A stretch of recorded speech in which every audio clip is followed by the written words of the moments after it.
Kako ste se vi znašli v tej situaciji, ko se je zgodil COVID? In če pogledate trenutno situacijo v družbi, ali se počutite pomirjenega,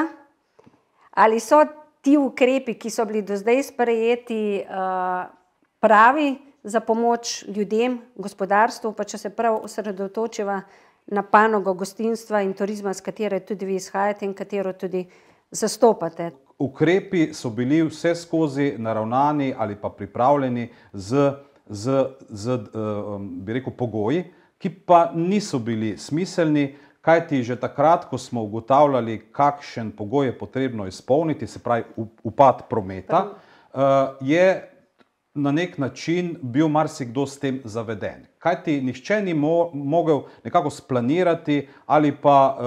bi rekel, predvidevati, kako bo posloval v naslednjih mesecih, in to se sedaj seveda izraža v velikih stiskah tistih, ki bodo to državno pomoč za plače teh zaposlenih morali vračati. Kajti tu ne gre za pomoč samemu podjetju, gre za plače, ki so bile podeljene oziroma izplačane zaposlenim. In tukaj gre za enormne zneske.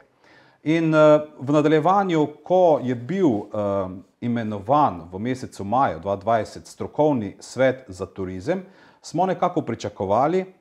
da bomo lahko skozi to strokovno telo, v katero smo bili vključeni vsa združenja, ki povezujemo v panogi gostinstva in turizma, pa tudi sindikat zaposlenih v turizmu in gostinstvu, pa smo pripravili kar en lep nabor vseh